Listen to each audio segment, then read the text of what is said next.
Hello guys, welcome to Tiny Scroll. Be sure to like this video and don't forget to subscribe to our channel. This is Saving Nora episode 14. To see the full playlist from episode 1, check the link in our description. Hotel Finest's management was very strict. Guests had to use their room cards in the elevator too. As she wasn't staying in one of the top floor suites anymore, Cherry couldn't access the top level of the building by swiping her new card through the reader. She pouted unhappily. After thinking about it, she decided to return for now to the 38th floor, where her new room was. She could go up the stairs from there, but as soon as she got out of the elevator, she ran into Nora.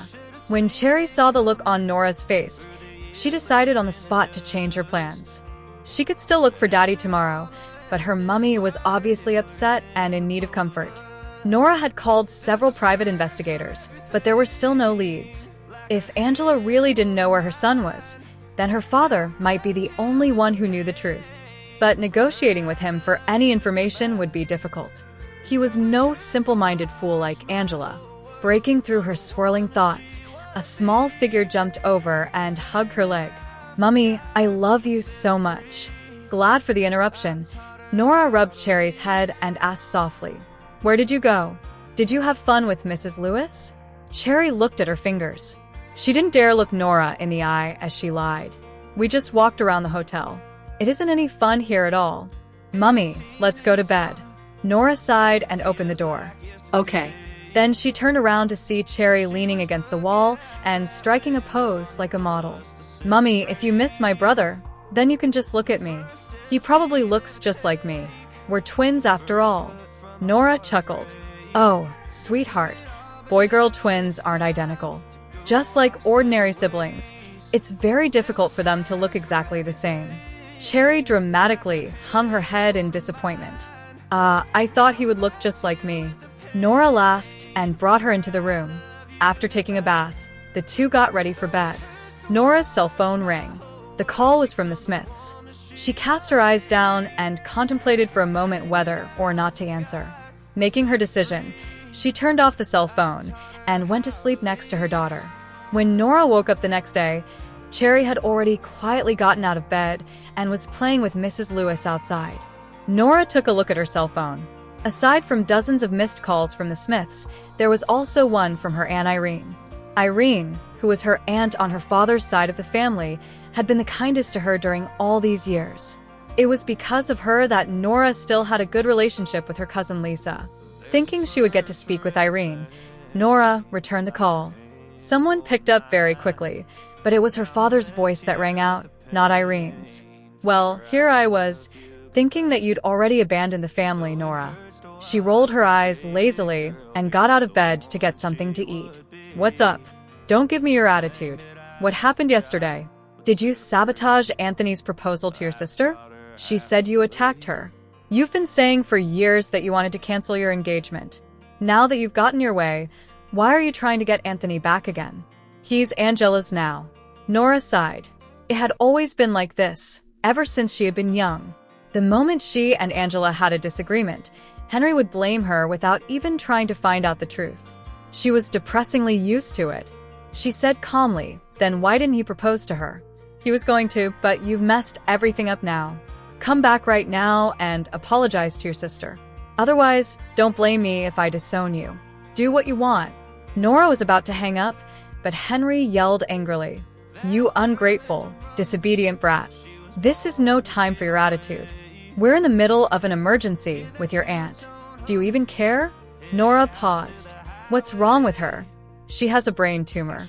If you have any decency left, then come to the hospital in town.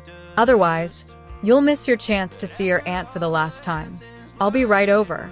After hanging up, Nora quickly washed up, changed, and went out. When the elevator arrived, there were already two smartly dressed women inside. Nora entered and made sure the button for the lobby had been pushed. She leant against the wall and kept her eyes glued to the floor on the ride down. She overheard the discussion between the two other women. "Isn't it inappropriate for us to treat him like that? Surely it's corporal punishment. Don't be ridiculous. We were sent by the old lady. Besides, he didn't even cry. He doesn't talk much at all.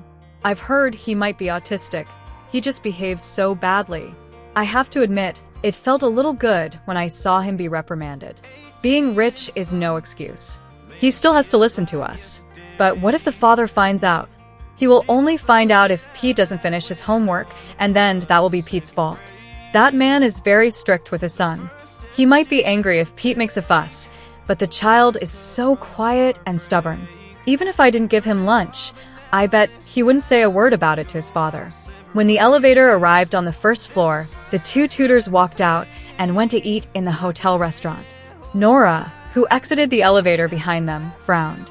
She felt exceptionally uncomfortable.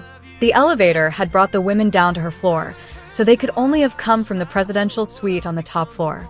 That could only mean they had definitely been talking about Justin Hunt's son.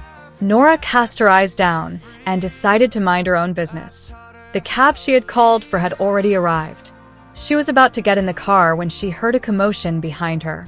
Sure enough, it was Justin, who had come out with his bodyguards. Nora looked away and got in the car. Before the car started, she thought back to the sight of the child being carried along with his head buried in Justin's shoulder. Although she hadn't gotten a clear view of his face, the child had looked about the same size as Cherry. He was likely about the same age as her. Anger welled up in Nora. She told the driver to wait, opened the car door, got out, and walked straight toward Justin. She was stopped by his bodyguards before she got close. Lawrence had already spotted her on her way over. He said mockingly, "Miss Smith, I'm sure you'd like to express your gratitude to Mr. Hunt for his help yesterday. I bet you'd also like to ask for his contact information. We've already seen these methods a million times. I wish you'd try something more original." Nora was puzzled. In the distance, Justin, dressed in a black suit, kept looking straight ahead and climbed into his Bentley. He didn't see her at all. As the car started up, Nora's eyes narrowed angrily. She rarely chose to meddle. The idea of her good intentions being misunderstood infuriated her. She turned around to leave, but she paused after taking just a few steps. She couldn't suppress her anger. She turned back to Lawrence and said, "Mr. Zimmer, you should have Mr. Hunt visit a psychiatrist when he has the time to spare. Narcissism is an illness. Get it treated." Lawrence was confused. It was only after taking this final shot at Justin's character that Nora felt calm enough to leave. She got back into her cab as if nothing had happened and had the driver take her straight to the hospital her father had directed her to. There weren't many people in the private facility. Nora checked in at the desk, headed upstairs, and entered the VIP ward. She hadn't even seen her aunt yet when Henry stormed toward her furiously with a contract in his hand. "Nora, you have to sign the ownership transfer agreement for the company today and apologize to your sister while you're at it. Otherwise, it's not just you who will feel the consequences."